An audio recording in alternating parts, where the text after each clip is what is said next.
now for the Shop Report with Barbershop Jay.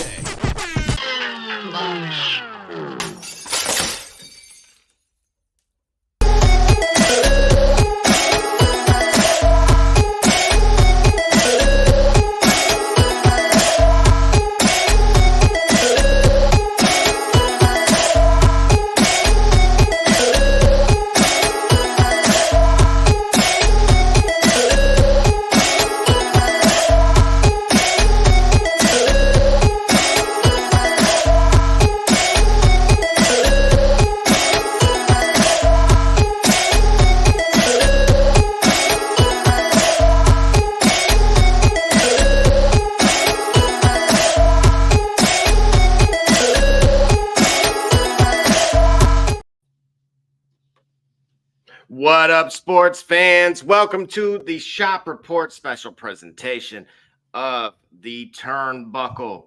I, of course, am none other than Production Jay, and off to my right, your left, is none other than my co-host with the most, and that is What You Mean, Gully. Yes, D Gully. What you mean, Gully? Yes, sir.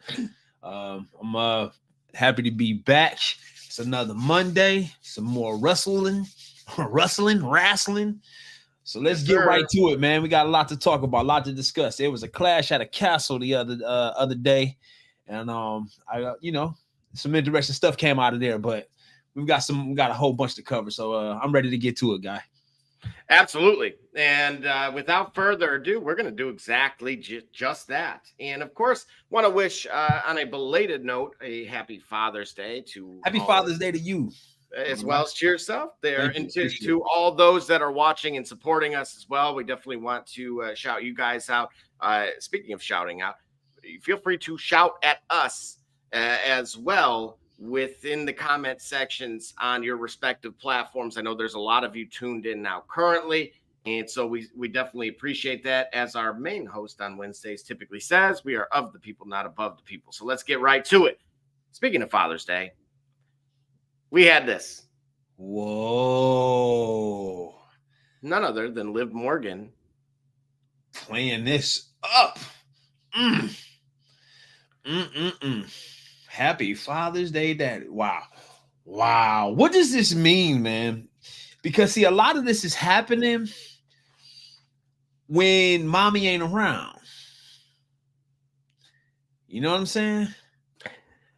It's interesting you say that, because we're going to dive into tonight's Raw as well. And, of course, during this evening, there were some things from last weekend that were found out. And we got our first comment of the evening. I bet you do. I just bet you do, Mrs. Alva. It is really telling. I bet you do. And what was effective for me. So good luck, Dom. That's what I got. Right. They about to be on Mari. Yeah. Watch it be. What if it's like Damian Priest? It actually might be someone that has been in the ring holding arms like this once upon a time with Liv Morgan, who is a member of the Judgment Day. Our buddy. Could this be the avenue? Could this finally be the light on the end of the tunnel for Finn Balor? Listen, however it happens, and if it happened that way, or however it happens, that would be great. That would be a great way for him to break himself apart by breaking up the team that has held him back for so long.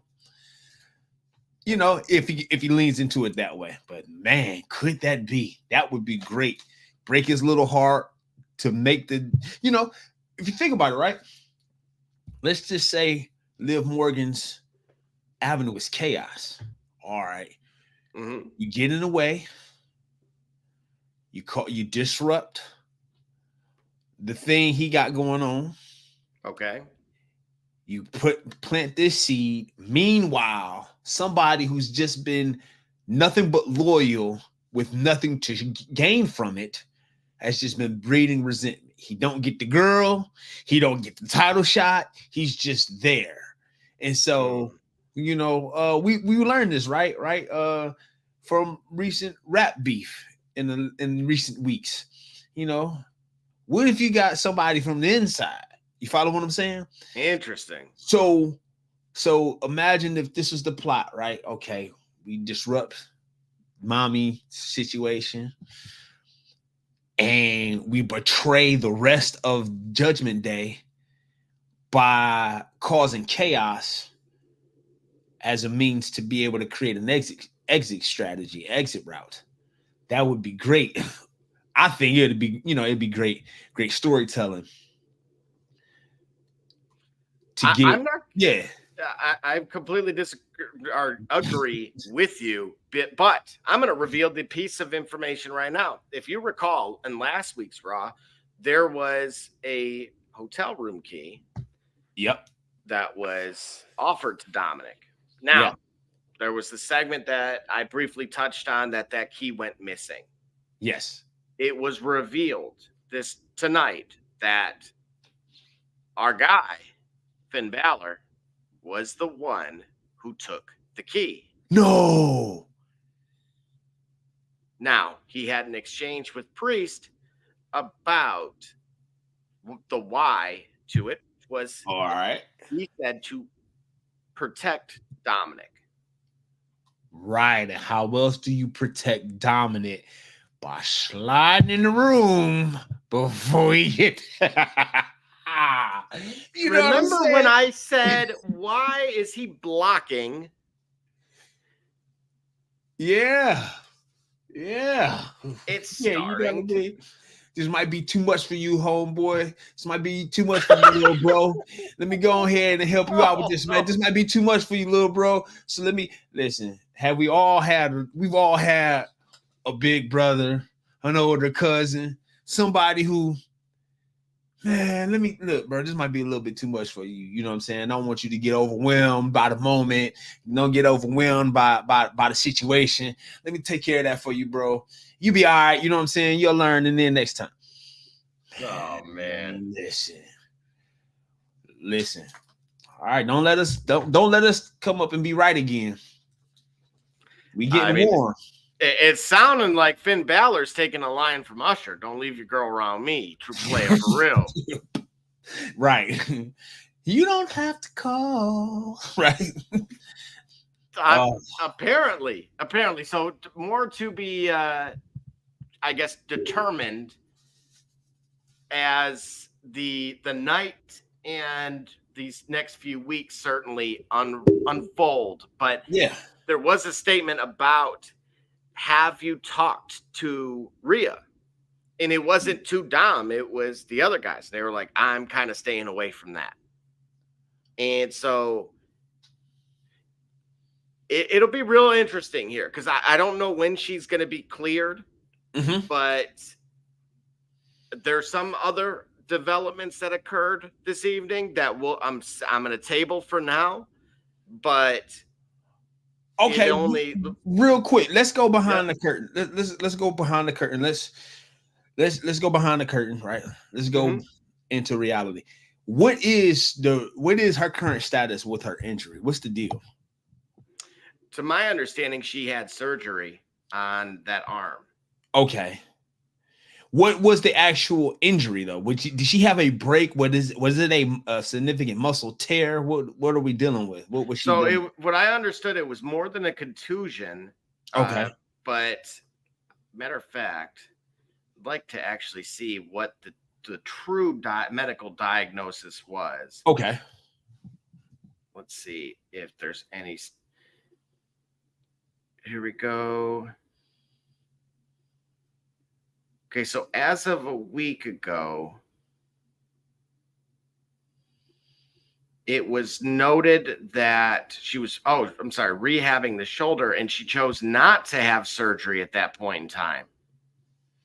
She chose not to have surgery as of a week ago. That's right. So I was under the impression that she had actually gone the surgical under the knife, and instead she did not. So that could very well be why this is maybe taking a little bit longer, because she's trying to go au natural on it. Okay. And I can't necessarily blame her, right? I mean, that's a difficult decision for anyone. And there's, of course, unfortunately, no guarantees Right. Okay. All right. So if we're back in the world again, right? Back in the universe, right? You know, put our head, but go back into the matrix. So there's disarray in Judgment Day. What do you say, Production J? Oh, that's a bar. That's a bar. What do you say, Production J? Sounds like a segment, and I like it. Yeah, what do you say, Production J? Yeah, that should be your ad lib if you started making beats again. Right, there we go. Yeah. You don't want, hey, look, it's in everybody's best interest in the music industry that I stay out of the lab. Nevertheless, hey, real quick. Did Sami Zayn and Dark Gable have a great match at Clash? No. Did Sami Zayn give Dark Gable a concussion at Clash? Okay, well, speaking of spoilers, all right, none other than Mrs. Alva commenting, don't forget, Liv came out wearing Dom's vest this evening. Well, what was she wearing? So Dom was looking for the vest when that conversation was happening. Yeah. And Carlito joked that you must have left it in a hotel room. Right. And that's when, of course, Finn had that discussion with Damian Priest, and Dom was searching for said vest. Yeah. In a match this evening, Liv does make an appearance in which she is wearing that vest. Listen, I don't care what vest she was wearing. Who saw her wearing not the vest? Well, that's to be determined. It may have been more than one. Ain't it? Hey, listen. Now, unfortunately, that's the Shop Report After Dark, and we're not going there yet. So, right.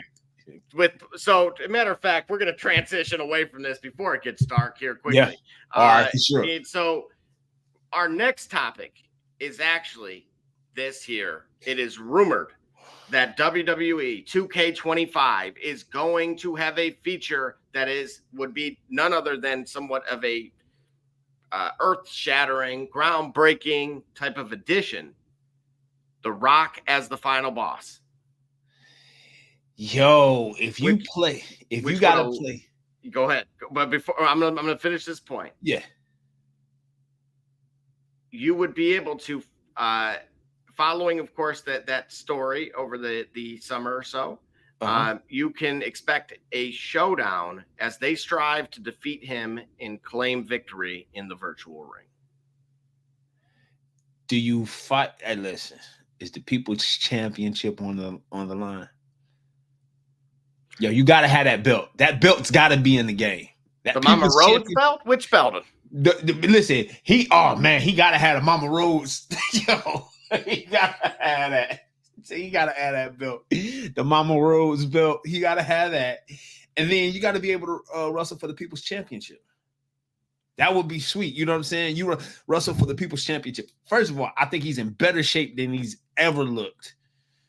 Or as good a shape as he was maybe 10 years ago. It's interesting, right? Because there's a new role I've showed it in our Discord for those that have not subscribed to us yet. That is an added benefit to it. So make sure you guys do that. Again, it's only $1. Hello. Well worth it. And you get to see behind our curtain and not the shower curtain. Right. So, whoa.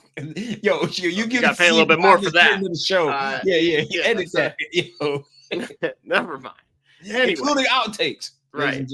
So, nevertheless, again, you can go up against this dude. This is, to me, the closest to Mike Tyson's Punch Out that we've seen in 2K in the past. In the Michael Jordan edition, you were able to go against him, play as him throughout his career, spanning all the way from North Carolina. Yes. So, to play against him, it again gives me those Mike Tyson vibes from Punch Out. Yeah. And what do you say about this? I mean, I know you mentioned the belts, but I think it's a cool addition. See, I wonder if it's a year too late, or maybe, or if it truly has the impact that it should, there is more in store coming from The Rock.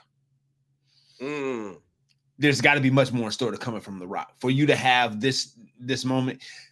It was a great moment. I think they did a masterful job at restoring the story that they had interrupted with the night 1 and night 2. I think only having a WrestleMania over 2 nights made it possible. So as fate would have it, there was room enough to create a story by which you could resolve. You could kind of resolve The Rock's interference in the main story, but then still have the Reigns Cody Rhodes match that we had.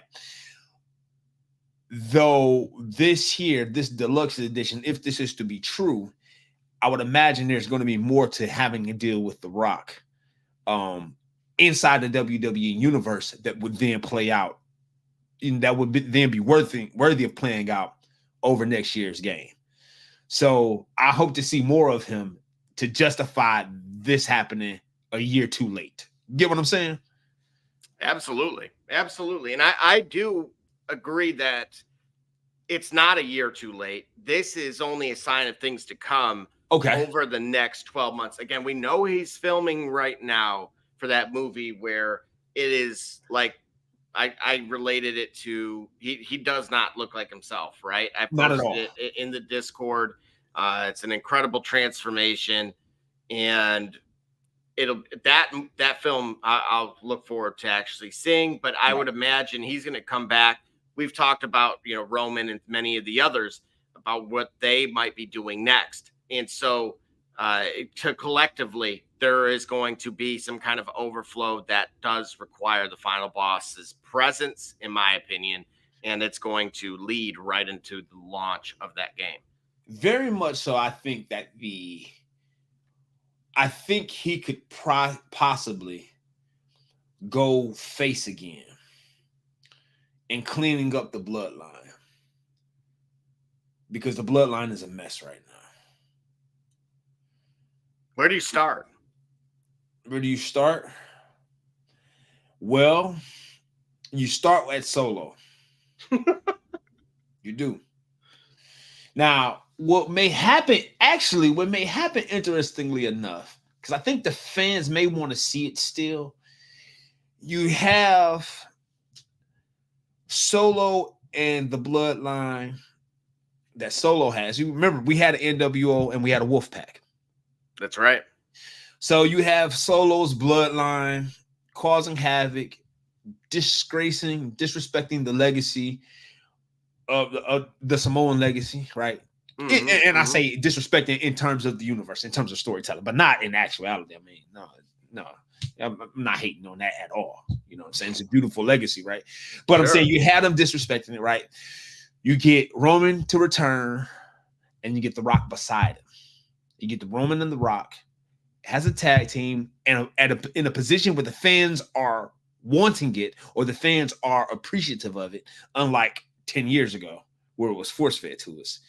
You get them to clean up and restore the bloodline, and then they kind of go anti because they still got business to handle with what we would hope is a still current WWE Universal Champion in Cody Rhodes. Can we get it back that far? I don't know. But for The Rock to come out and be a face, it could happen. It certainly could happen. You know what I'm saying? Oh, without a doubt.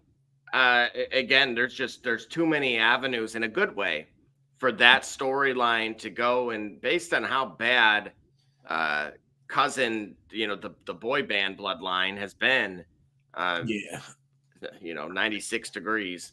Like Solo's got to have, like, if these belts don't mean nothing, then they don't mean nothing. But if the bloodline is the faction that it was branded to be, then somebody got to have some meaningful gold around them. Or is it to suggest that the bloodline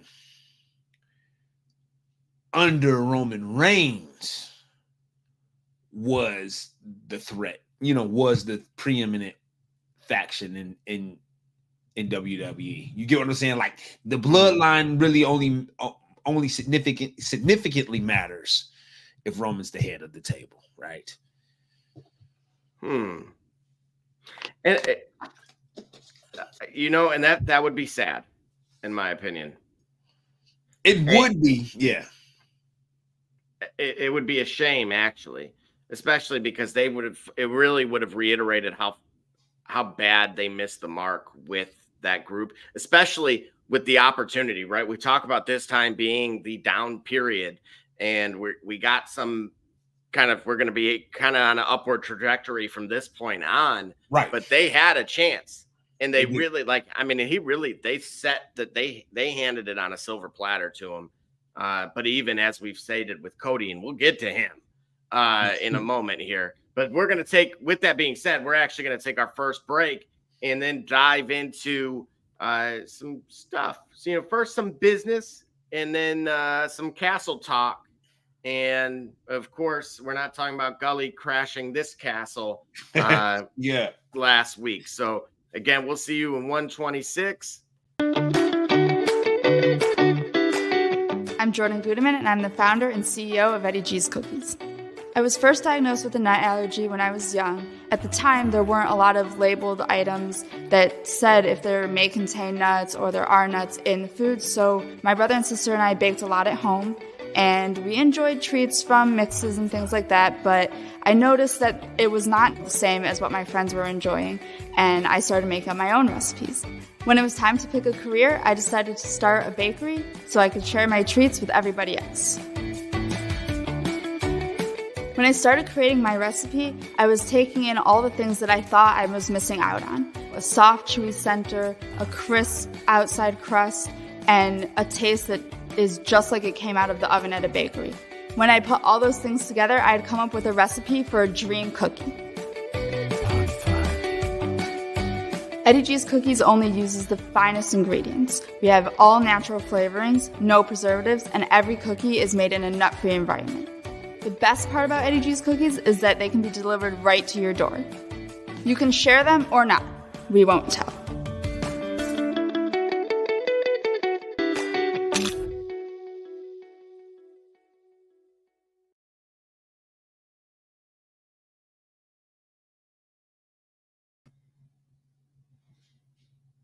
All right, and just like that, we are back and better than ever. And so we want to get into some business talk here.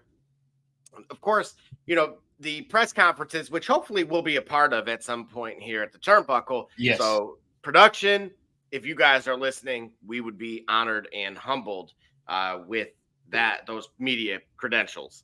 And so I want to dive into this. Paul Triple H Levesque announced that when the WWE moves to Netflix in January next year, 80% of the world will now be able to see all of the pay-per-views, Raw, SmackDown, and NXT on Netflix instantly and anytime they want. What say you? Is this in addition or replacing Peacock?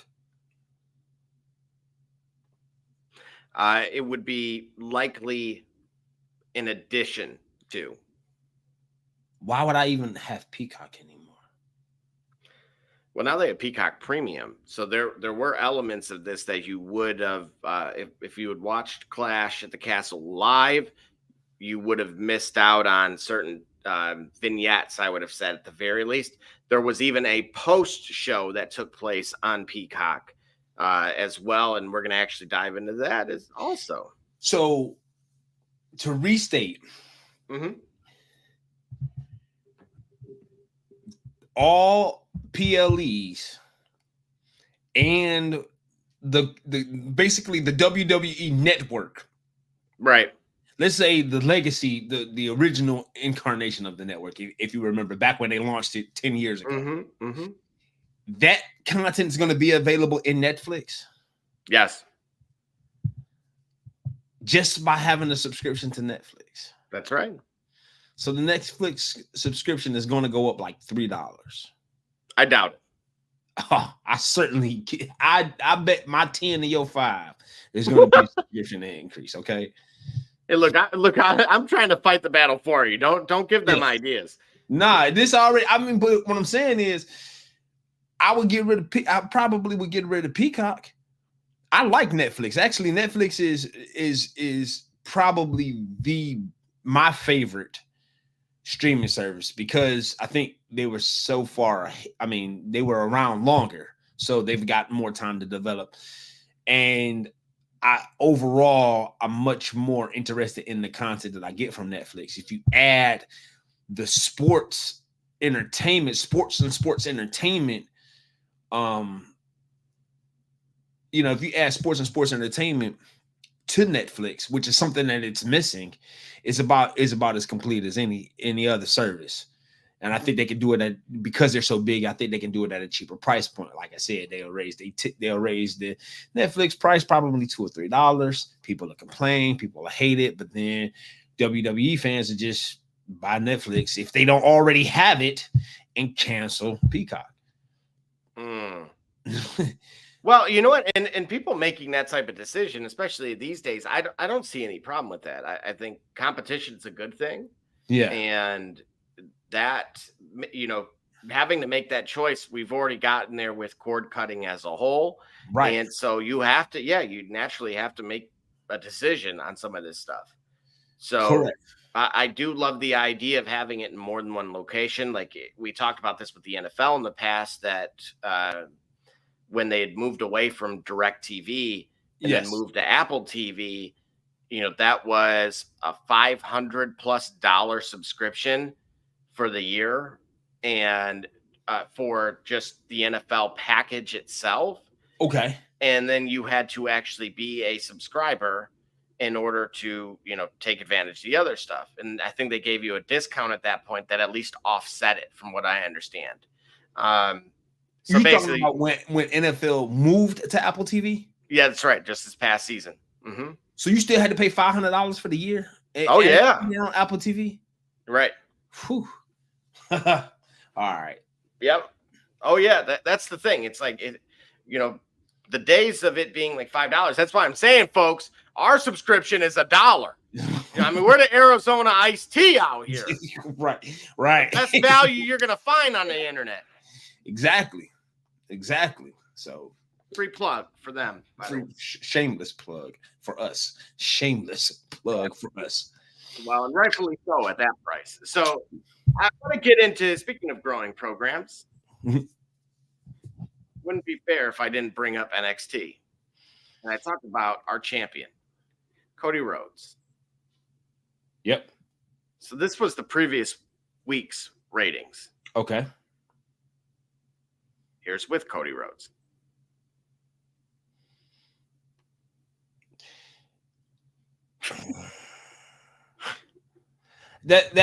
I don't agree with what's being shown here. What I mean is, for context. Okay, so if I'm the ads revenues, if I'm the bean counter, I see a comparison. Like, why did it go down with Cody? But what was Cody's presence supposed to do for next NXT? Why did he need to be there anyway? This is why I'm asking you. But again, just a mere week ago, I mentioned that he was going to be on, and my point is, for what? Well, what did Cody Rhodes needed? What did Cody Rhodes? Whoa! Remember, this is never give up Cody Rhodes. Was he in a match, or did he wear that suit and talk? No, he wore that suit and talked. That's right. What do you need? Listen, Cody Rhodes wearing a suit and talking is enough for him carrying the brands that he carries, because he's a main eventer. He doesn't need to go to another show to wear a suit and talk. Why not? Well, with numbers like that, I understand your point. You get what I'm saying? This is what I'm saying. Like, if he came in there, if you told me, hey, see, if you told me Cody Rhodes is in a non-title match with the NXT champion, or Cody Rhodes is in a non-title tag team match with the tag team champions. He and the NXT champ are going to do a tag team match versus the NXT champions, just for something to see Cody Rhodes in action. Great, but him coming on to talk, Cody Rhodes isn't that character. He's not, dare I say, he's not The Rock where he can just show up and talk, or Cena, or Hogan, or the NWO, where their presence and mic work is enough to justify an appearance on the screen.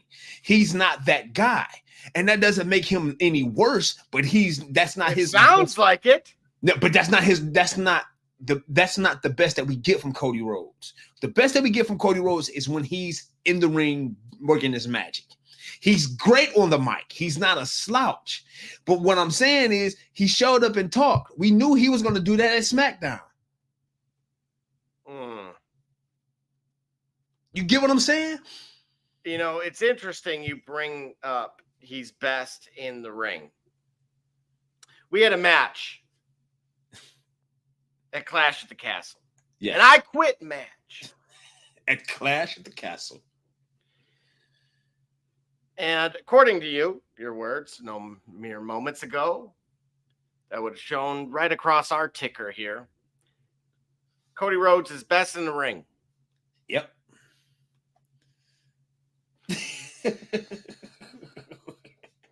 Well, I wish I could zoom in more than that. You tell me, is this the best we could get from Cody Rhodes? This ending of what the steel steps were just a step too far for AJ Styles? And then, spoiler alert, I believe it was at this moment that AJ quit, correct? Well, yeah, look at he's seeing ghosts in this image. What happened following AJ saying I quit? Those steps became magnetic to his face. Anyway, so that to me was anticlimactic, but I can't say too much. I can't say too much negative about it because no, I can't say too much negative about it because remember I said Cody Rhodes, his persona, his moniker is the American Nightmare. I haven't seen much. I haven't seen nightmarish tendencies from him. Did you now? I mean, this would be one. Like I said, I haven't. Well, let me just say more accurately. I haven't seen too many nightmarish tendencies from this version of Cody Rhodes. This would be one. Like, yo, after the fact, I already quit, man, and then you still pummel me. Like, that's a bit shady, right? That's a mean streak. That's something that could evolve and develop out of his character. Oh, you know, as he goes along, he starts to get darker. Let's think of Rick in Walking Dead, right? As he encounters new opposition, he uses a mean streak or unsavory element that he learned from his battles with the previous op, and it becomes darker, a little less sensitive to the environment around him and more into preservation of his people and his interests. This could be the start of that. I hope it is. This was a terrible ending, Gully. Yeah, man. This is what I'm telling you. I told you this, right? We talked about this earlier. I sometimes get concerned that Cody Rhodes is getting the title run that CM Punk wanted before he left. And knowing the mistakes around allowing CM Punk to walk, they're going to give him a great title run, a nice thorough one, a run similar to Kofi Kingston. And then when it's over for him, it's like, all right, cool. Have great matches and sell tickets. But this belt, which is important, this WWE title, which is important, we're going to put it on other champions. Like he's going to taste it and not going to taste it for a while. No, I don't think he'll ever taste it again, unfortunately. So why is that? What concerns you? Because this title run, you look, as you pointed out, Okay, I'm going to make this very clear here. You pointed out that Cody is a great in-ring competitor. Yes. Maybe not as technical as Bret Hart, but certainly at least he's not botching things. And yeah, he's a great storyteller in the ring. Right. And so, for one, based on what you said, I'm not sure why he's being given this parade. And then second, regardless of if they screwed up with Punk or not. But then additionally, they should have moved on with the title at this point and allowed him to go and complete the book, close the book on the U.S. Championship, as we've talked about, and being having that Grand Slam, if you will, with the titles. But he could have did this type of match with Logan Paul. Logan Paul, in fear of the steel steps, would have, in an I Quit match, I would have accepted that. You know what? You're absolutely right. I agree. That would have made sense for the character that Logan Paul is. Correct. And this is a disgrace for the character that AJ Styles is. Exactly. So that's why, to your point, why is this parade for Cody Rhodes coming at the expense of AJ Styles' celebratory career? Right. It's been booked so unevenly. Like I said, going back to WrestleMania, and if we're shooting on this, why did AJ Styles do the job for LA Knight only to become the number one contender for the next pay-per-view and have a match with Cody and lose?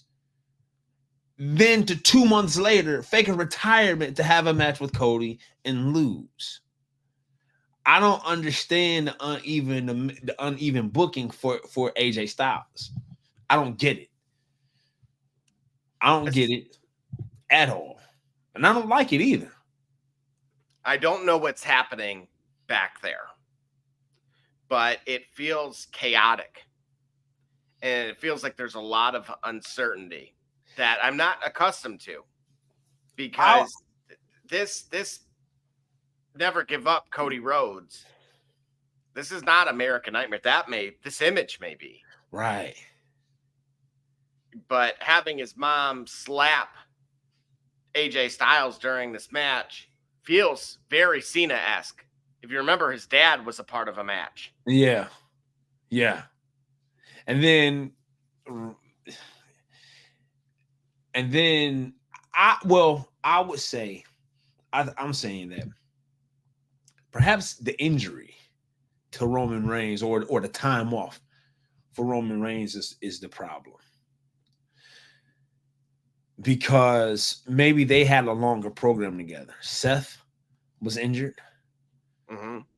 Seth and Cody, they've got some business to settle, I think. I think that's a main event pay-per-view or two that we could have. That's one where a title could exchange hands and go, and the title can go back and forth. It could volley.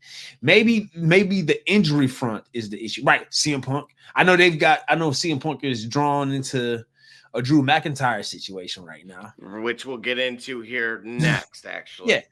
But I wonder if that was always the intent, and if something else could have been better for Cody had CM Punk remained healthy, had Seth Rollins remained healthy.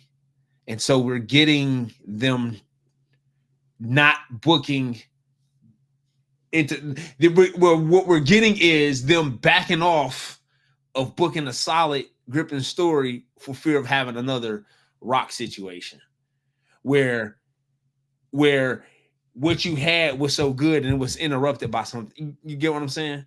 And I'm just guessing. Yeah, but you know what? I still believe, look, this is at the conclusion of this match, we had Solo Sikoa come out and attack Cody Rhodes. And he was ultimately saved by Randy and Kevin Owens. Yeah.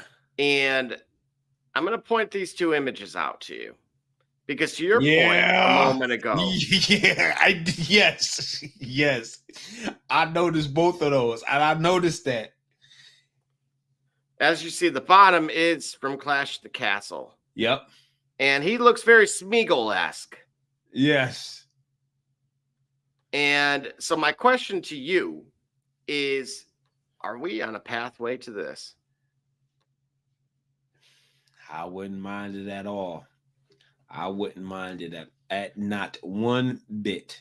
Because we've seen this story before, and it was none other than Dave Bautista and Triple H. Triple H had it. Dave Bautista wanted it. Right? But the history together, Triple H made him with Evolution. Okay. In fact, Randy, of course, was also part of Evolution. Right. Additionally, Randy had Legacy. Right. The title has now changed hands. Randy is at 0-4 when it comes to PLEs with his record in 2024. Yeah. He says he's got 2 to 3 more years left in him. Yep. And he wants one more run. And you know what? I think he deserves one more run. I would love to see a farewell tour with Randy Orton with that belt. I can't disagree. I think Randy is the consummate professional. He is the ultimate competitor. He's, as they say, the apex predator, and he would certainly deliver in the ring, in which he has done historically, pretty much from the start of his career through present. He does not fail on delivering. Nope, he don't fail.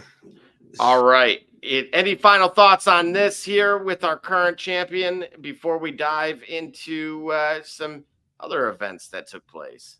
Yeah, him looking at that belt, has he helped Cody to the backstage after helping? That, to me, that image is going to show up. That image should show up. It would do well for that image to show up again in the very near future. It would be great for Randy Orton to be Cody Rhodes' next opponent, and then that would be the next feud, the next program. They're gonna have some great matches, and they don't have to be gimmick matches either. Oh, without a doubt, yeah. Those two, you don't have to worry about that part of it. They'll bring it for sure. And so, with that being said, we're gonna take our next minute break here, of course. And we'll see you in 105. It's Kate Cunningham, and you watching the Shop Report. I'm Homie Diallo, and you watching the Shop Report. My name's Chris Murray, and you're watching the Shop Report. Oh, you're Jay Knight, you're watching the Shop Report. Braxton Key, you're dropping in on the Shop Report. Barbershop Jay, Quentin Hines, Super Bowl champion. I'm ready. Let's do it. I'm on. Hi, I'm Mars Man. We're from Murphy Stadium, and you're watching the Shock Report. Hey, I'm Billy Butler, and thank you for watching the Shop Report. Hey guys, I'm Les Norman, former Kansas City Royal, and you're watching the Shop Report. Commander Brown, Detroit Rivers Mountain Training, and I'm watching the Shop Report. Hey, this is Doug Flynn of the New York Mets. Well, a few other teams, of course, too. And you're watching the Shop Report. I'm Matt Ramos, and you're watching the Shop Report. How you doing? I'm Rajay Davis, and you're watching the Shop Report. How you doing? This is Nelson Figueroa, former Major League pitcher with a lot of teams. You're about to listen to the Shop Report.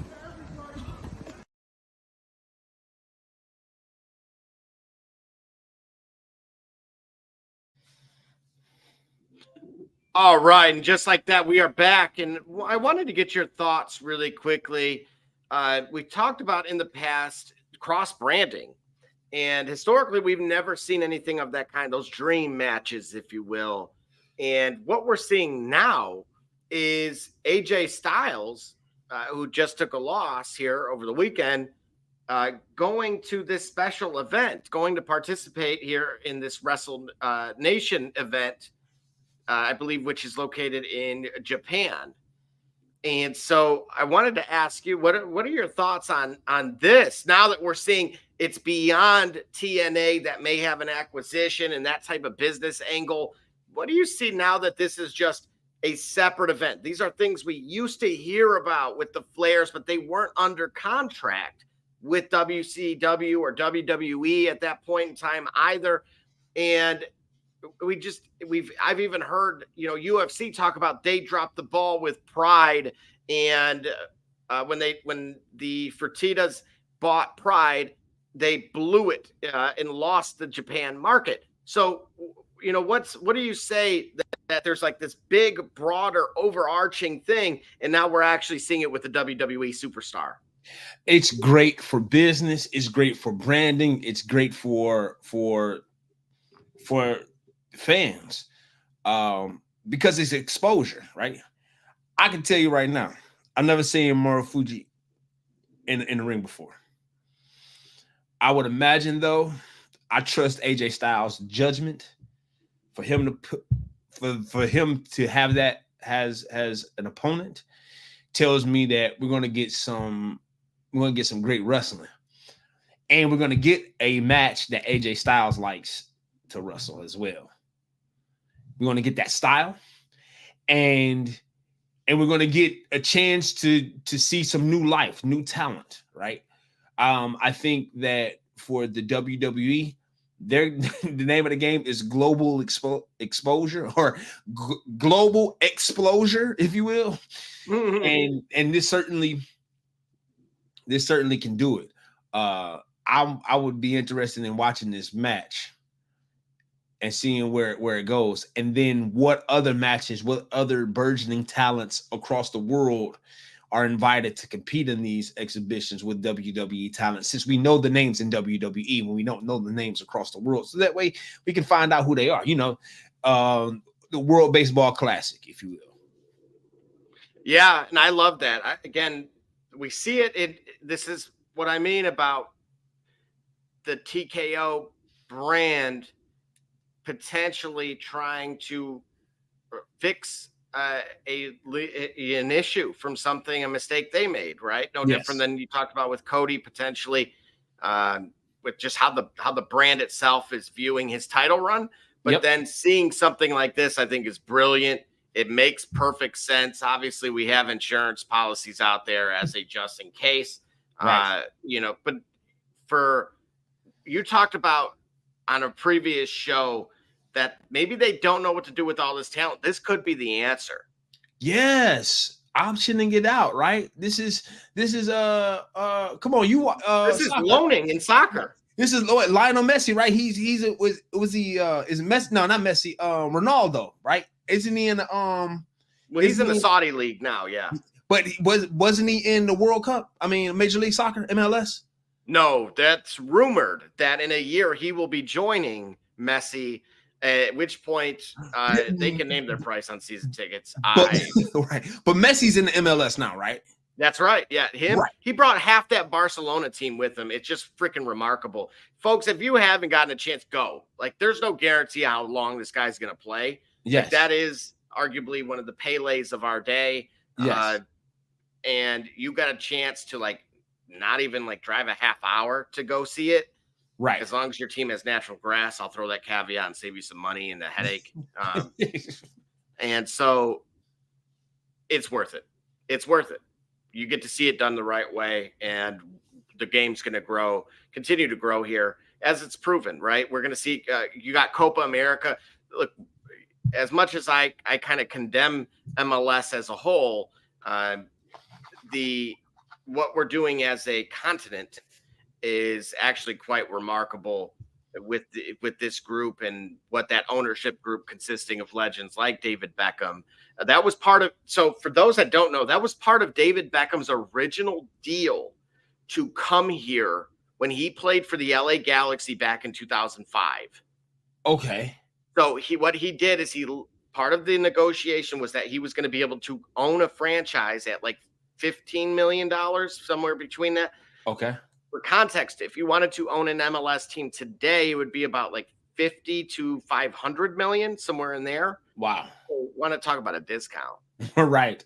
That dude had that's thinking way ahead, and he hooked himself up, and now look at that. So now he's got one of the greatest in the world playing for him. Yeah. part of the team. So I would have probably made my $250 million from the Saudi League first, then just me. But nevertheless, so yeah, love the move with AJ Styles. But going back to Clash at the Castle, I mentioned that there was a post-show. So for those that don't know, Drew McIntyre. Good old Drew. My buddy Drew. Was robbed once again. Yep. And the thief in the night. Unfortunately, it was by none other than CM Punk, who, of course, learned from the best because, of course, his other half, AJ, at one point, did a 2 count to him, I believe, in the ring. And so in tonight's segment of Tell Me You Did Not Just Say That, it is none other than Wade Barrett. This is post-show, mind you. Oh, boy. To have the leader of this industry, the leader of WWE, a man who I've constantly respected, Triple H, come out and answer these issues with quotes like, "I'm happy to have Phil Brooks back. This is the Phil Brooks I want to see. Thrilled and excited to work with him. And here's the real kicker. Thank you, CM Punk, for helping change the culture behind the scenes at WWE." I cannot respect any of that. This is nonsense. This man is poison. It's BS. What say you, D. Gully? You think it's BS?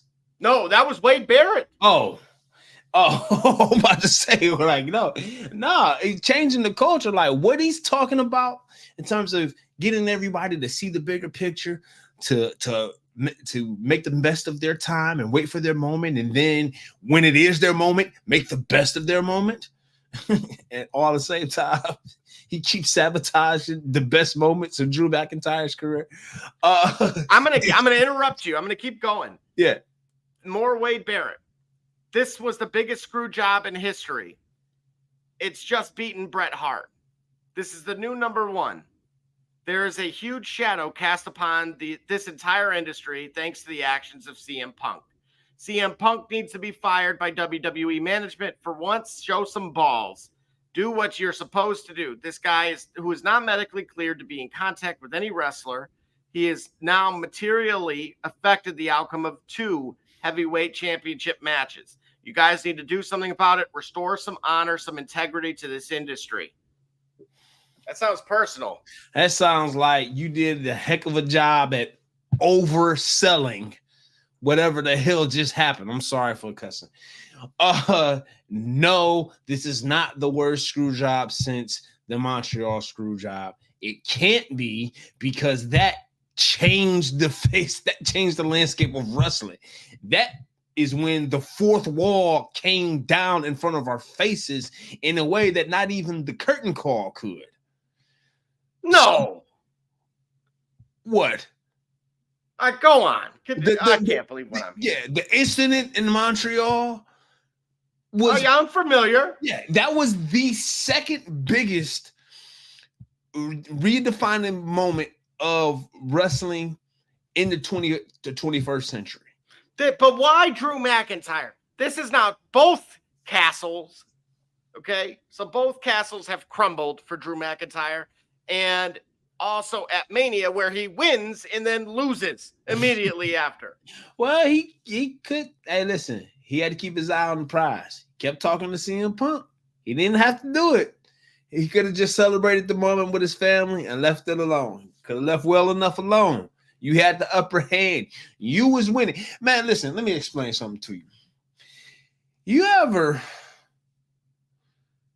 known a guy to get the girl, and then the guy is trashing all of her exes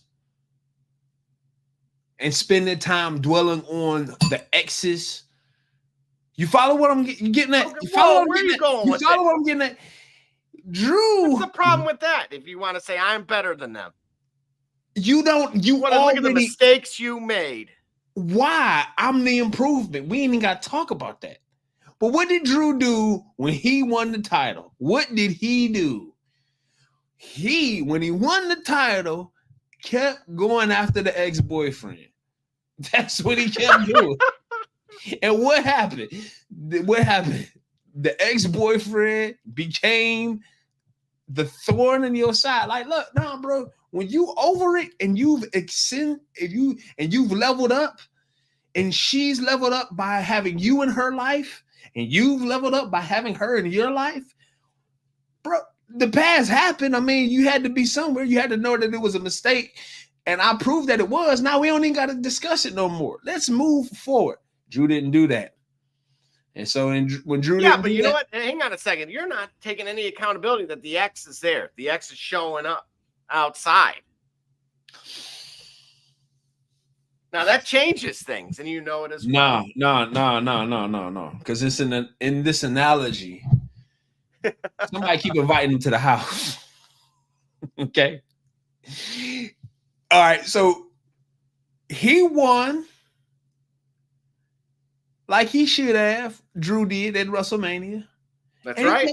That's right. He could kiss the wife, walk off into the sunset. You give CM Punk one hearty hello, goodbye. See what you want. I'm out of here. But no, they've screwed this man over more than once now. Again, you saw the family was irate. They couldn't believe it.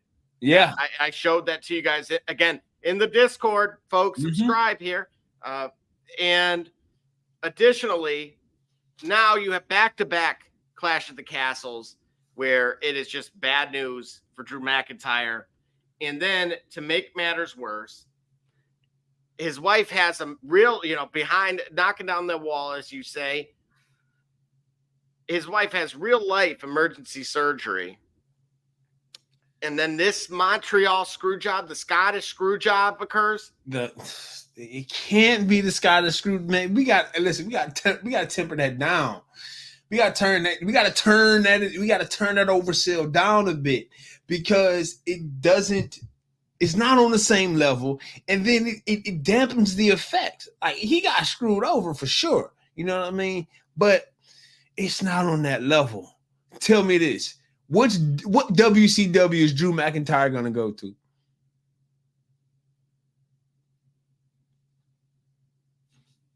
Right? Well, he could go to AEW.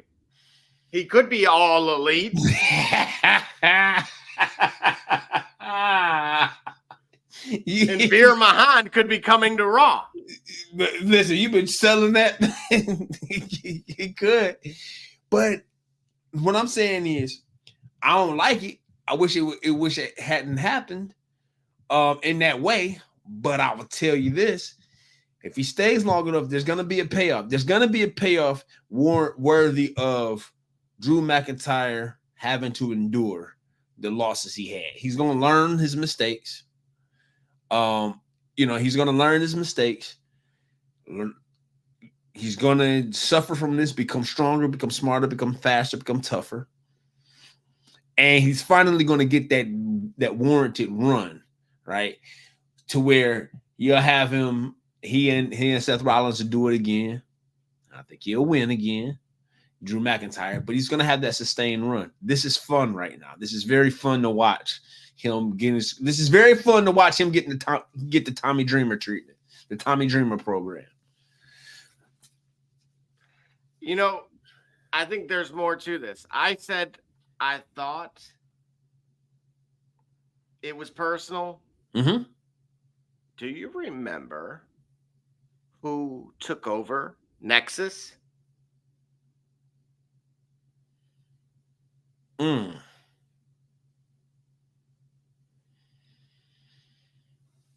Nah, help me.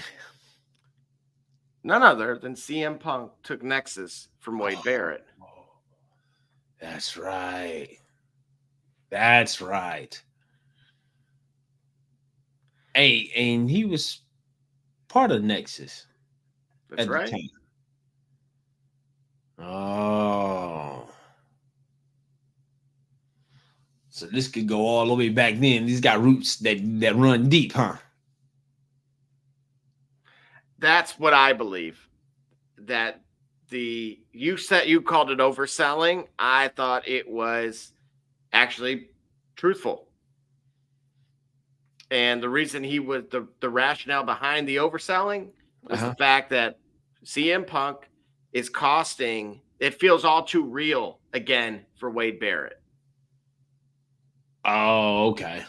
He's reliving someone who made his life miserable and who's doing it to now someone else. Mm. And think about where Wade Barrett's career went. Okay.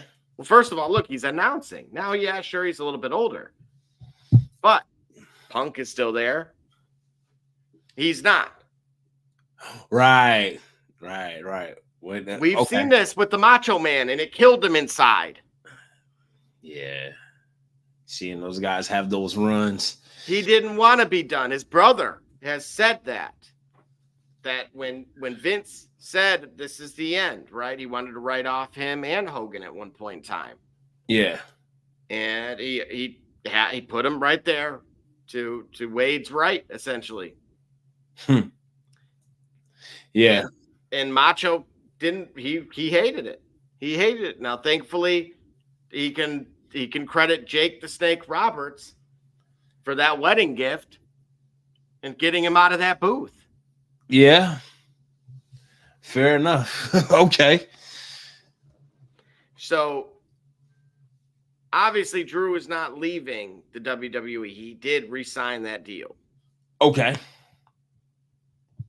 But he's furious. And we're going to dive into some potentially all elite rumors. Oh, AEW rumors, all elite. And so just before we cut to a merch break here, I do want to point out, again, as of last week's Raw roster sheet, Punk's official return date was set for the end of July. Told he likely won't be cleared for action by Money in the Bank. Should be ready for SummerSlam. Does that change anything for you? No, it doesn't. No, it doesn't. I trust and I hope that when he's back and ready to go, that we actually get some time with him with some great matches. I think that him coming back, I want to make sure that of course he wants to make sure that he's healthy, but I would love for him to be, in great shape and where, and really able to perform like the level that we think he is and like the level that he should be, to make it worthwhile. Like, this has been a long time coming, him coming back, him reconciling with the powers that be. And so I would love for it to be a full reconcilement and that he comes back and has a sustained run. And that run's a great storytelling with some great matches, not the least of which with Drew McIntyre. So I want him to be back and be ready, and I want him to have that match. Hey, maybe at SummerSlam. Absolutely. And so what we're going to do is we're going to take a quick 30 and we'll dive into our last Clash of the Castle. Yeah. And go from there. All right, for sure. What it do, sports fans? It's your man BSJ from the Shop Report. And guess what? The shop is now open for business, baby. If you're on Facebook, go to our fan page, The Shop Report, click on More, and then Shop to view all products. Or if you're on Instagram, click on the Shop tab to see all our products. I mean, what you want me to do? I'm selling merch here.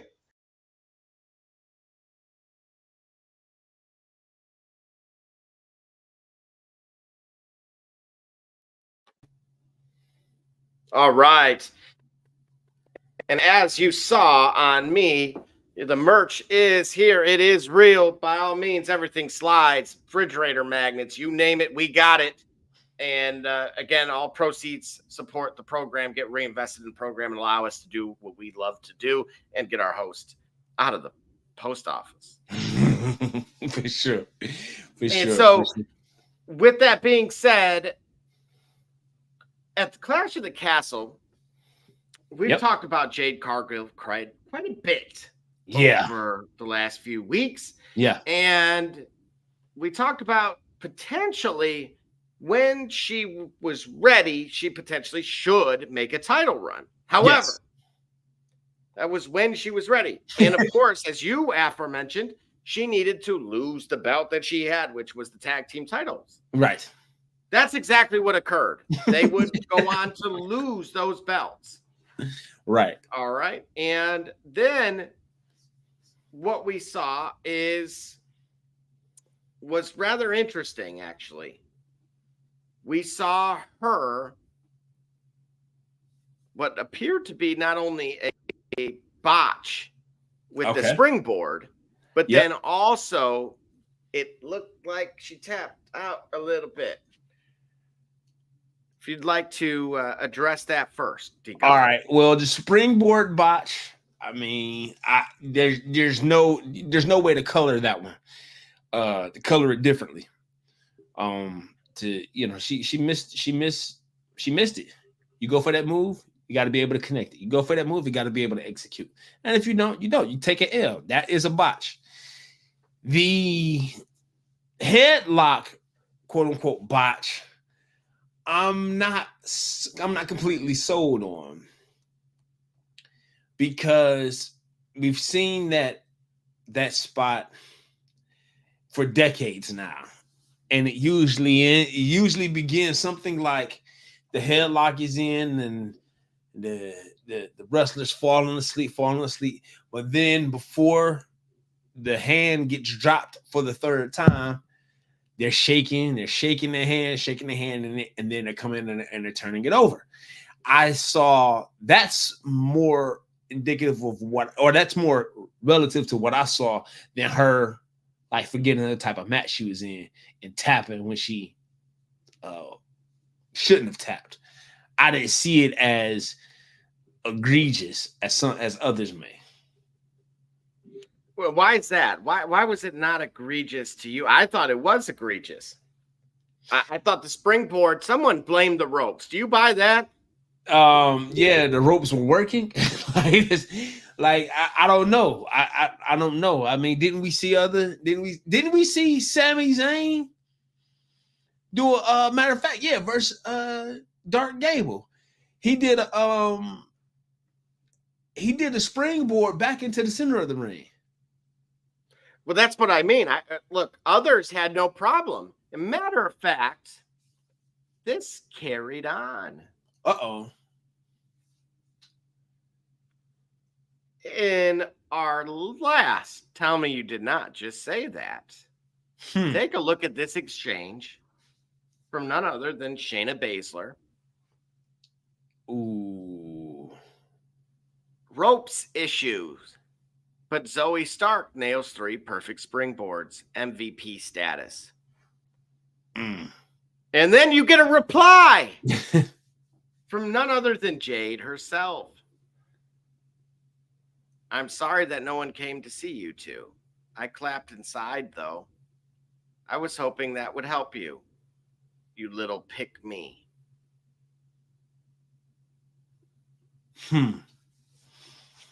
Yeah. This changed it for you. Well, nah. I mean, it's nice to know that she got some spicy words whenever she's vulnerable. But Shayna did come with some empirical observations. Like, look, I don't know what was wrong with the ropes, but Zoe hit these joints flawlessly. I don't know what happened with the ropes when you were on them. And Jade, the paraphrase was like, all right, you ain't winning either. And ain't nobody coming to see you, Otis. So she hit her with the David Ruffin. And I think it's great to get some points, but it is worth noting she did botch that. And one could say that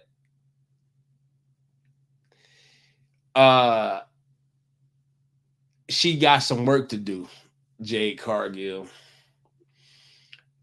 And I hope she can get it on track soon, because I wouldn't want her spot or her pop to start fading significantly before she has a meaningful heel run and a title run. Does that make sense? Absolutely. No, I don't disagree, but it's interesting that it turned personal because we're going to dive into tonight's Raw and backstage. There's this exchange going on, and Shayna once again doubles down and saying she made Jade tap. Really? Look, I wasn't setting you up for that because, again, pre-production of this show, we weren't sure, even though Michael Cole touched on it, we thought it was just that egregious, right? Or at least I did. Right. So now you have an actual segment of the program tonight where she doubles down on it. So first she points out the springboards issues. Yep. And now she points out the tap. She insists she made her tap. That was a twist, dude. I was not expecting. No, I wasn't either. You know, they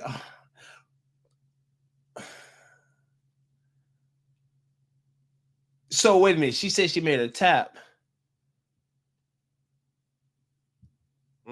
Oh.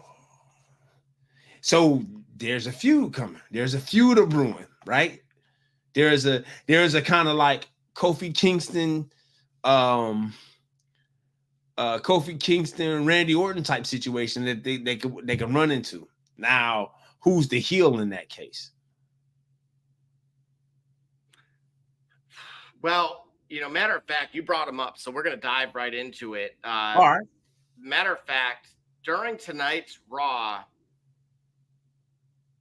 Kofi actually appeared to get very frustrated with, or better yet, not Kofi, but his buddy, of course, his other New Day partner, seemed to get irritated with him answering for him. Oh. And if you remember, so there was an open challenge that was put out. Okay. And basically, it was, you know, Kofi was answering for Xavier Woods from Karrion Kross for a match next week. And again, they seemed to get frustrated. Woods didn't seem that pleased with it. Again, I think the New Day, there's a new day for a new day. Yeah. New Day is on the horizon. It's time to perhaps reel that in and allow the members of the New Day to go back to their on their own journey, right? What made the Shield unique is that it was over. When it was over, you could see each member of the Shield moving in their own way, chart their own course, but then you still always had in the back of their mind who they were together, right? The memories. Everything that the New Day brought to WWE, to the product, by taking that angle and making it worth something. That's great, but it's best to reflect on a book that's written when it's over. And Absolutely. So maybe it is time for that. Agreed. And matter of fact, this might not be the only time for that, because in this evening's match, we had, of course, Gable, Dark, and his comrades, if you will. And of course, he takes an L to the surprise of no one. And he went as far as he took the crutch away from Maxine. Oh. And so, you know, Braun Strowman obviously beat him, and he took the crutch from Maxine, and then he slapped the other Alpha Academy partner, not Otis, and that Otis had enough. Oh, okay. There we go. Otis had enough. So on tonight's Raw, Otis had enough, and Otis had enough. To me, again, the belittling had gone too far, but you know, this would ultimately lead to, you know, backstage, basically Otis telling Gable that Tozawa and Maxine are done with him and are leaving the Alpha Academy. Gable says they will be nothing without him. and we'll focus on winning Money in the Bank. All right. Good luck with that. Yeah. So I think any thoughts on the Alpha Academy officially being done, and where does the avenue go? Because Gable's officially re-signed with WWE. So this image here really speaks volumes, because are they just going to build a feud between Otis and Gable? Yes. Or is he going to actually, is Dark Gable, as we've coined him, going to actually get over on anything? Yeah. The academy is over. Yeah. It's graduated. Congratulations. Right. To see Otis get more seasoning in a match with Gable, I'm looking forward to. And I think that absent the academy, Gable will go on to make some really great moments with either the IC or that US title, which is what I think he's gunning for. Interesting. And he'll be there. He'll be there soon enough. They've got to get this Otis situation out of the way, and so that way Otis can go on his own path. But when they do that, Gable Star is going to rise significantly and pretty quickly, because I think he's just that great a talent. He has some great matches with, where's our guy name? Gunter, right? You're not gonna miss it. You're not gonna mess that up. Absolutely. And just so those who are not aware, to kick off Raw tonight. Hey, there's a breath of fresh air. Freaking Rollins, right? And again, Damian was actually saying, "Look, I wanted to take the title from you." It didn't work out that way, but that was his plan. Wow. And so Seth, go ahead. Seth is saying he's going to win Money in the Bank. He's naturally familiar with that, and wants to go after his belt specifically. Take it away. Hey, listen. This is the meaningful program that we desperately need for Cody Rhodes, but this is the one for Damian Priest. He's got a great talent across the way from him, staring him at his chest. Somebody who can show up and show out. Somebody who's capable of carrying a pay-per-view and can show him a thing or two to expand Damian Priest's ring generalship and ability to tell great stories with matches. I think if this is a feud, which I think it is, it's great because it keeps the title fresh. Because I think Seth Rollins is capable of winning that title at any time. I don't think that Damian Priest may hold on to it for very long. As a matter of fact, I think if you look at the reports, right, there's some pushback that Damian Priest has been given about the idea that he's a transitional champion. But it seemed like it looks that way for him. Until you see Seth Rollins returning to balance that equation. He may not be a transitional champion after all. Saturday, July 6th. So we talking about a few days away, really. I mean, it's that close. What are your thoughts on? And first of all, what are your thoughts on this cover art? It looks like a piece of gum, like Doublemint. You know how you had the two different flavors or whatnot. You get what I'm saying? What? Like it looked like fruit stripe? Yeah. It's got fruit stripe tendencies. It's fruit stripe coated. This is an interesting cover art.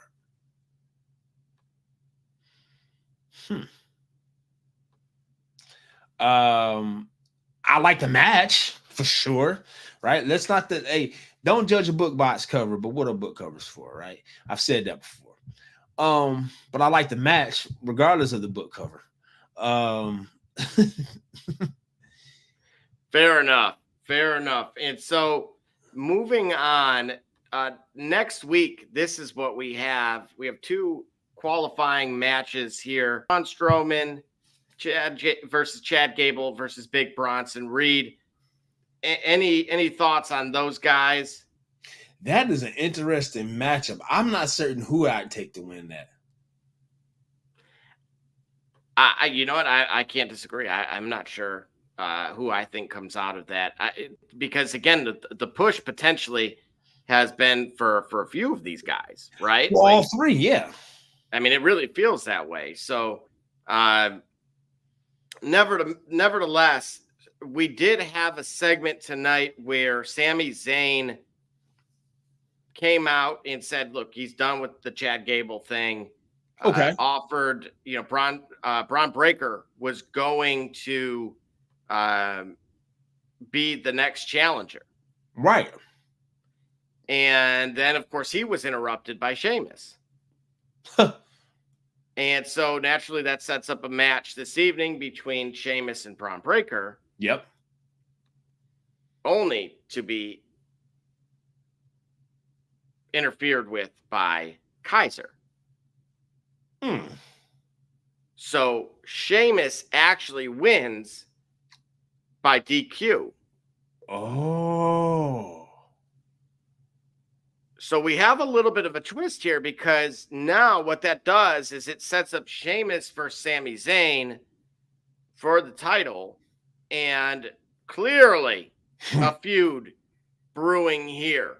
What are your thoughts on, because we talked about Kaiser last week. Yeah.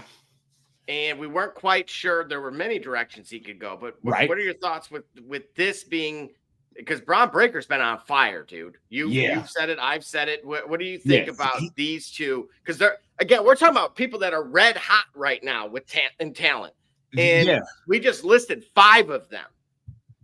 Well, so this is a good one, because we've got those guys.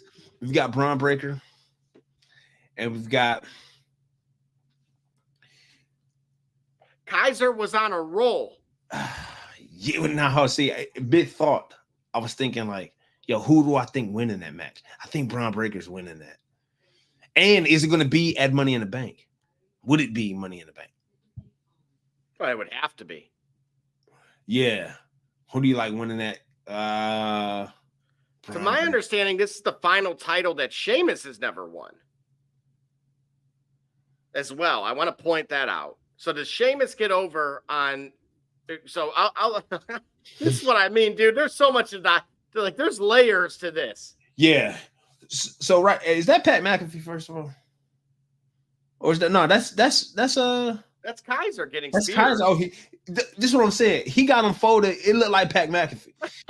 That's what I'm saying. Like, hey, that looks like Sean Taylor and that one punter, but exactly wrong punter, Gully. Not Pat McAfee though. Okay, that looked like So, I mean, that's a textbook tackle. Boy, he's his daddy's son for sure, man. Listen, you ain't kidding.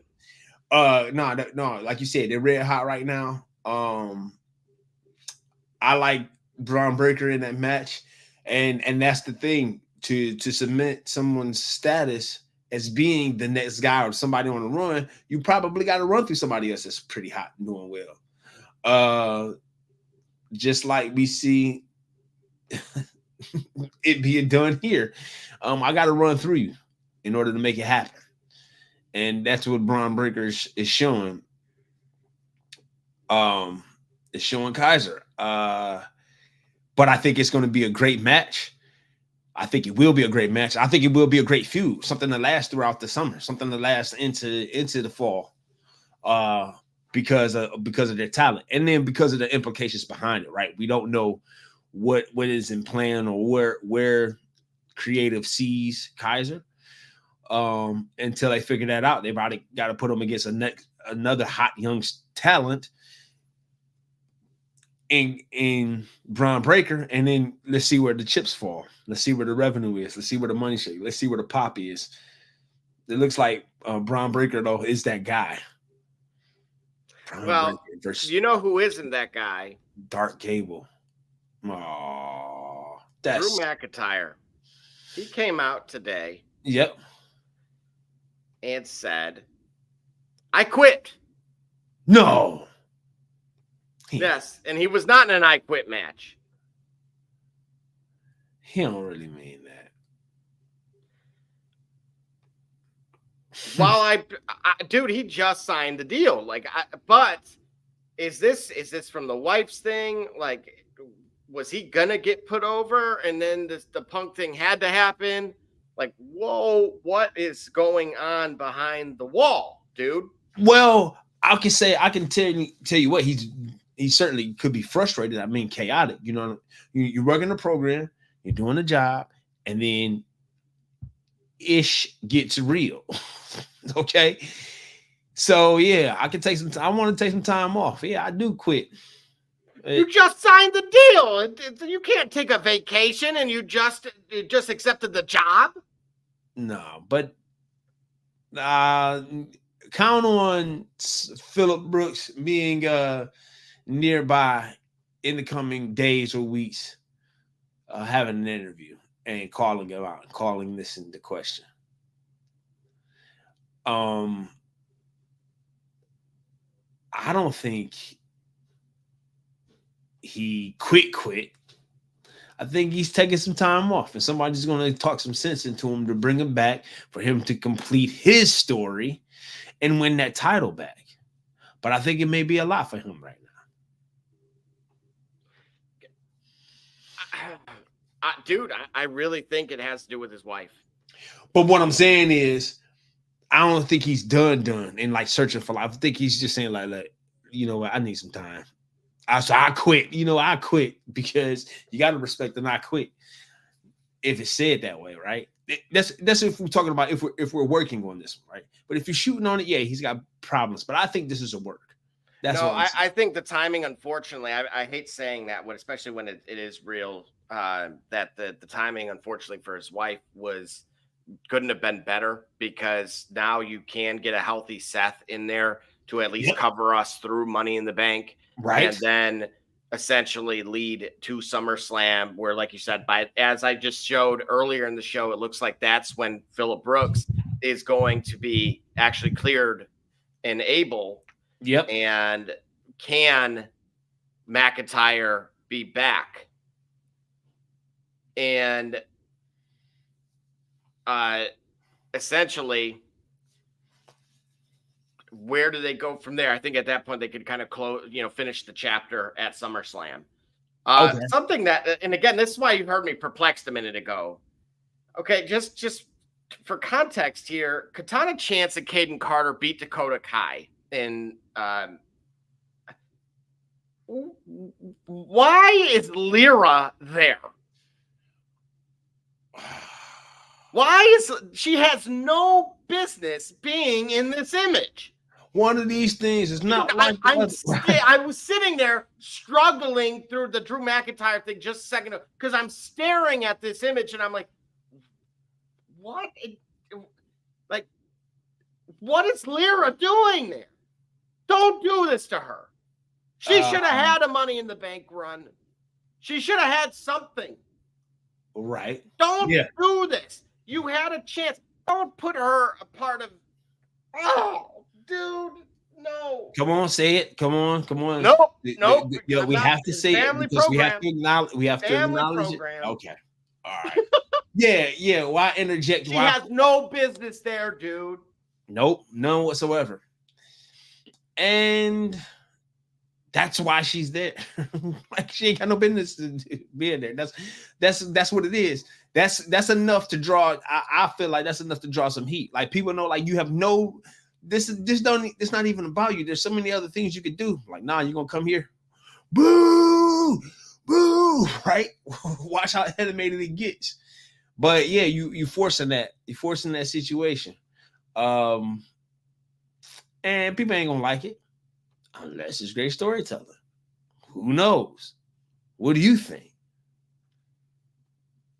I'm completely mystified by this image.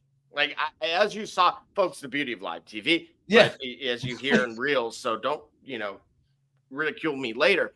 This is really live. So to see her out there celebrating with them, it's like, don't cheerleader her. Like, she has talent Right. to stand alone as a singles competitor. And this is what we do. You're going to Chelsea Green her now? This is what we do. Like, this is bull crap. This is what we do. This is exactly what we do. Well, hey, you know what? Not everything that creative does is a hit. Sometimes you have to miss. Sometimes you got to miss.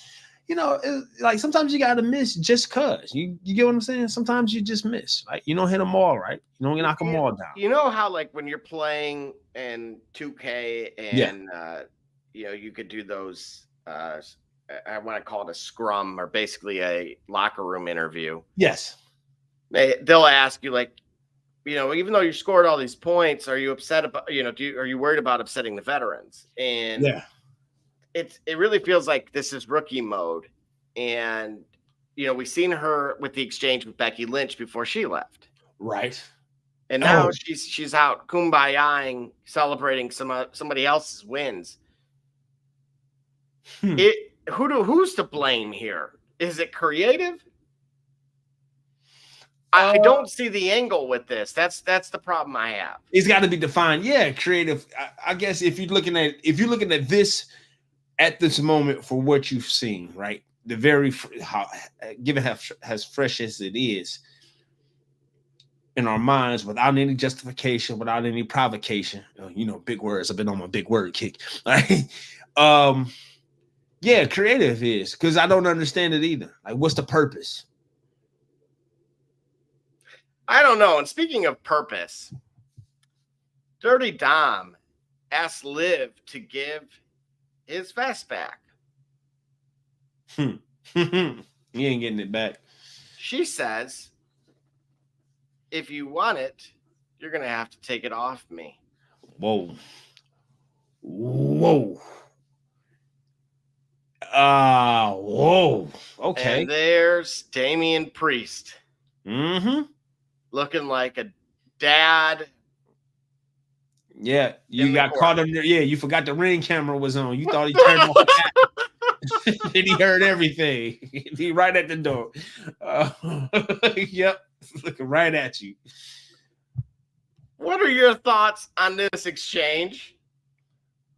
Oh, let's read the comments. Cue up that comment. Oh, absolutely.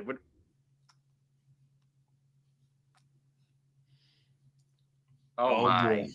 The shop report after dark. Yeah, and you wait a minute. And here you were making sure I didn't miss that.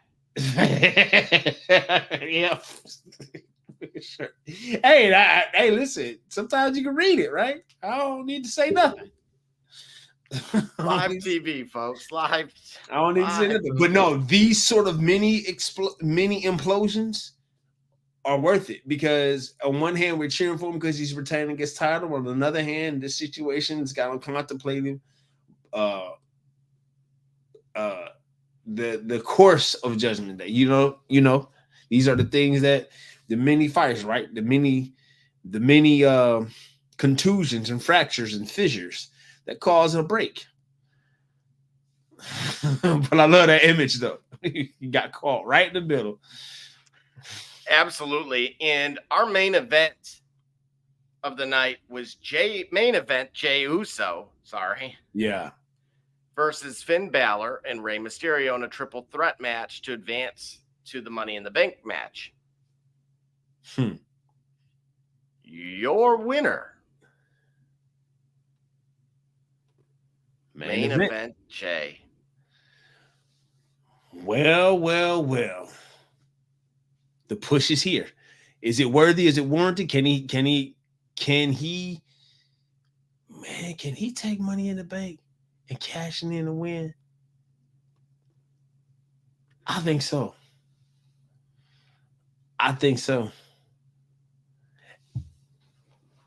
and you got the crowd behind you, you know. So irrespective of what I think about his talent level or whatnot, you got the crowd behind you, and they're loving it. And you know, because you got the most interactive fans in sports entertainment, so if they really like you and they really love you, and someone's not resistant to the idea that the fans can sometimes drive narratives, they're gonna play into it. So there you go. You got main event Jay. And can I say something though? Yeah. Look who he's pinning, dude.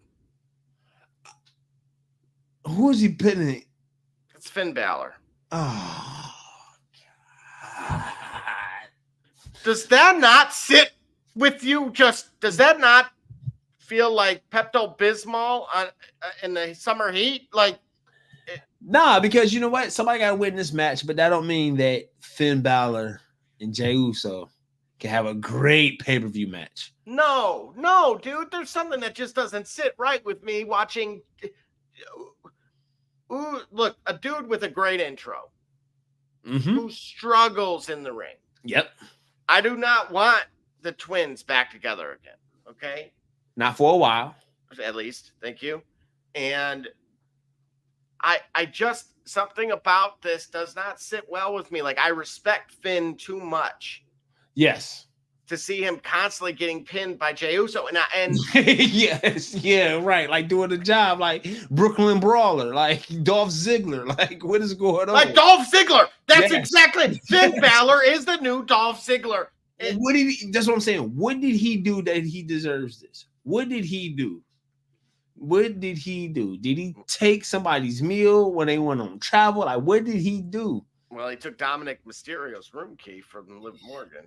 Well, hey, if that's what he did, then it's all worth it. But but absent that, right, it is frustrating to see Finn Balor in these situations. And that's why I want Judgment Day to be over with, so that way we don't see Finn Balor. We see Finn Balor in more credible matches, taking more credible chances at being great or living up to his hype and becoming champion again. But I'm really upset with it. Like, I didn't even want to believe it was him. You had to tell me it was Finn Balor. So I was still struggling, dude. And that's what just it eats me up inside, man. I don't know what to say. And not only that, our last topic at the conclusion of this match, they're here. All right. Here we go. We got one. I'm going to tell you right now, for those that did not see it, go back and watch it. They took out somebody. They beat the bleep out of somebody. Really? Some random. I don't even know who that was. I'm intrigued to it. I feel bad for the guy, whoever it is. They took out Braun Strowman. They took out Dark Gable, who's now probably going to the light, and others. Right. They are the bloodline. They are what the bloodline should be.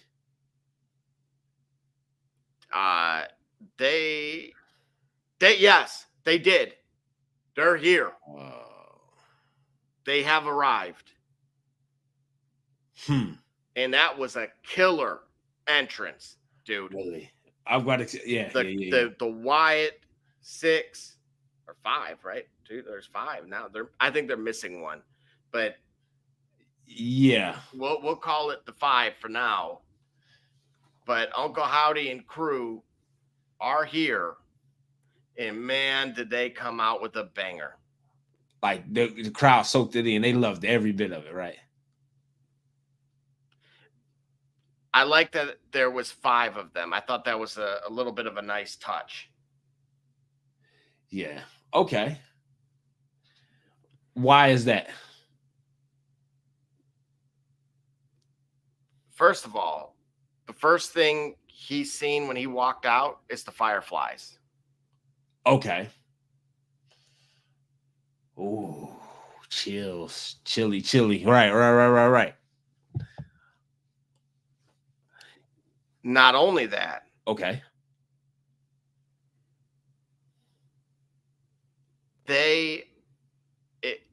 Bray was supposed to be the 6th member. Right. but they have the right. But they got the lamp. And here's the thing. And I thought to myself, how many times are they going to possibly redo this or have to do this? And, you know, again, we've been waiting, right? Right. And it felt like there was a mass violence event. Massacre. Like they murdered, they offed everybody backstage. So I will say this. As well they should. Production J. Yes. As critical as I've been about, at least today, about folks in the production side and creative, they crushed it. And I am telling you right now, go back and watch this. And dude, it was like out of a horror movie. I am telling you right now, like this. Look, if you loved Bray Wyatt, this delivered. This delivered. I gotta see it. I want to make sure that I go back and I see it for myself. So for context, yep. Buzzard is Loomis. Yep. Husky is Gacy. Okay. And Rabbit is Rowan.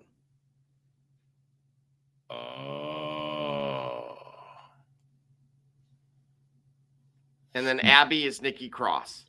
Right. Or, you know, again, yeah, Sister Abigail. Yeah. Wow. And see, this looks like a faction. This looks like... Dude, like a faction? This looks like the mother bleeping faction. This is not... Dude, we haven't seen this since the NWO, since Hulk went and laid the leg drop. Now wait, now whoa. I'm sorry, I'm talking now. Whoa. Hold on, Lois. This isn't my Batman mug. Hold on. There are trees to jump out of. Okay. They're usually not sequoias. You jumping out of a big tree right now. Now, I will tell you this. When Hogan did that leg drop, you remember? Yeah, there were grown men. We was not ready for that. We was not ready. No one was ready for that. Nobody was ready for that. When Hogan went heel, this is that. This is not me as a Wade Barrett saying that was bigger than the Montreal Screwjob. This really delivered, dude. I was so paranoid that they could only do one thing, which was screw this up. And they didn't. No, they didn't. And I'm telling you right now, you have to watch it. I'm certainly going to look forward to watching that. I'm going to watch that. Bro, just that. Just go back to the last 5 minutes. All right. That's it. That's it. Forget everything else. We covered everything else. So what do you think they're going to do? I mean, what's now that they've arrived, what's the plan? They're going to do what you expected the babyface assassin bloodline to do. That turned out to be a sorry boy band. Gotcha. Okay. They're going to run Monday Night Raw. You heard it here, right? Now, Production J says the Wyatt 6 will say still because we're including Bray in it, and it's rightfully so. Based on that this is their moment. This is theirs, dude. Remember I said we're going on an upward trajectory now? Yep. We just got shot out of a rocket, and it's 1960 with Werner von Braun. We've never seen this before. They've never seen this before. All right. I like it because it finally paid off. I know Michael Cole can stop complaining about the QR codes. You heard about that? Yes. Yes. He can finally stop complaining about the QR codes, which is great.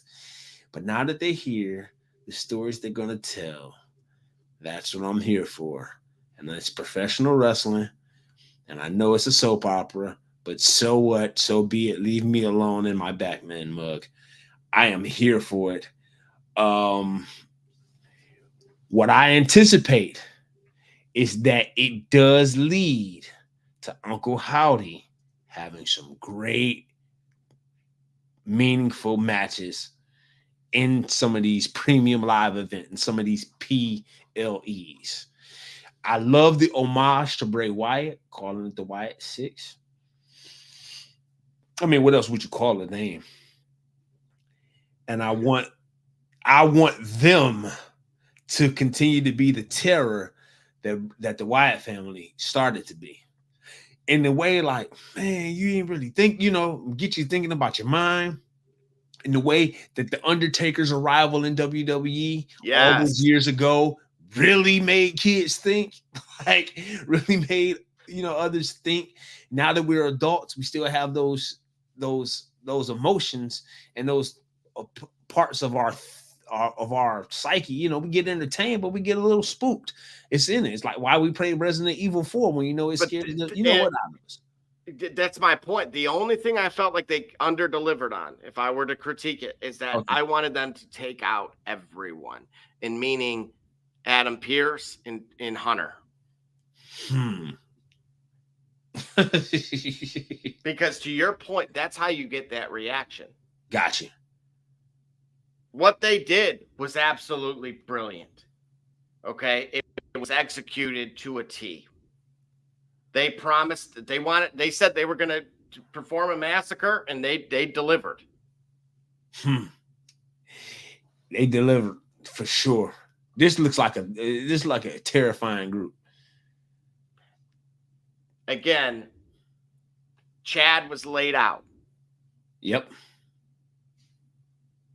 So yeah, it is NWO-esque because, like you said, they just if it ain't them, it's nobody, right? They have no allegiances, they have no alignments. They don't see if it ain't them, it's no right. It's them and nobody else. Wow, that's a scary image, bro. That's cool. Yeah. I'm here for all of that. Ooh, and then it's not even Halloween. No, but you're ready to walk into that door, aren't you? Man, listen.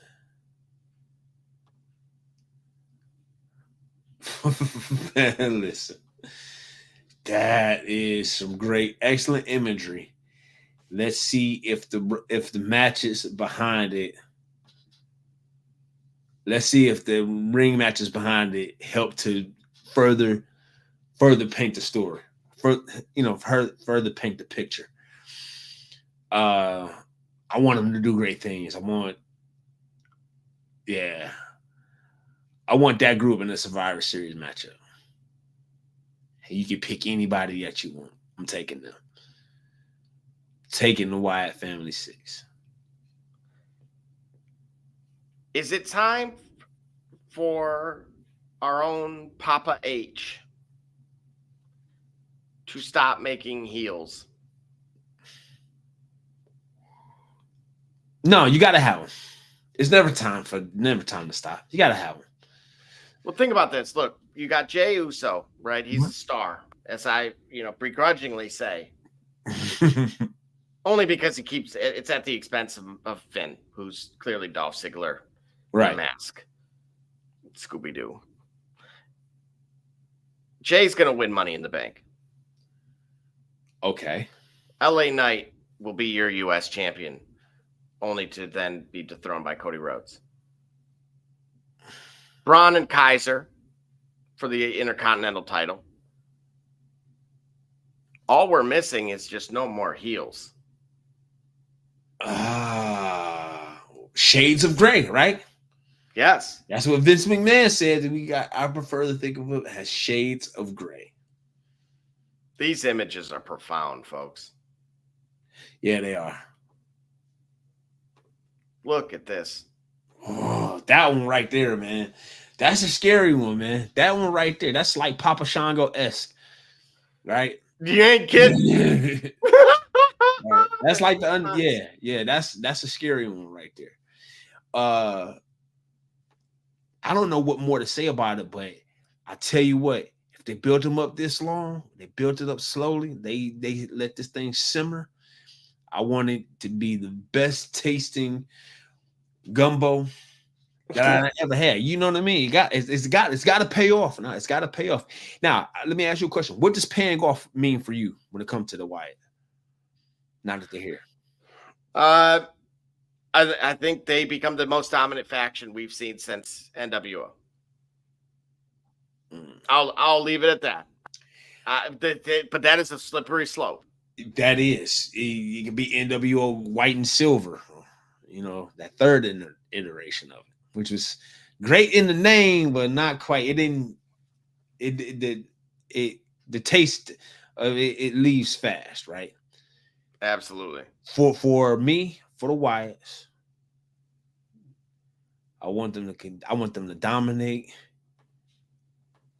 and I want to see great matches coming out of it, like we saw Wyatt family versus the Shield all those years ago.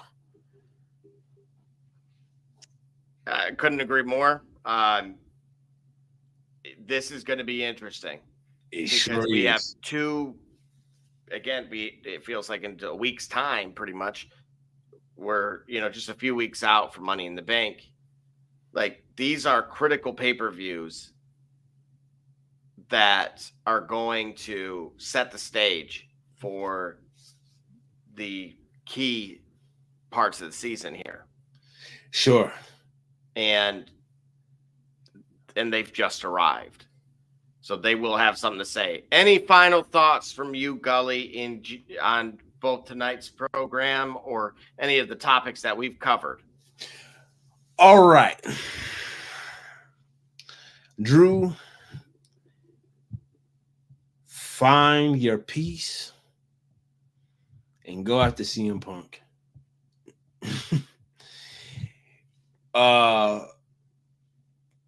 Jade, watch some film.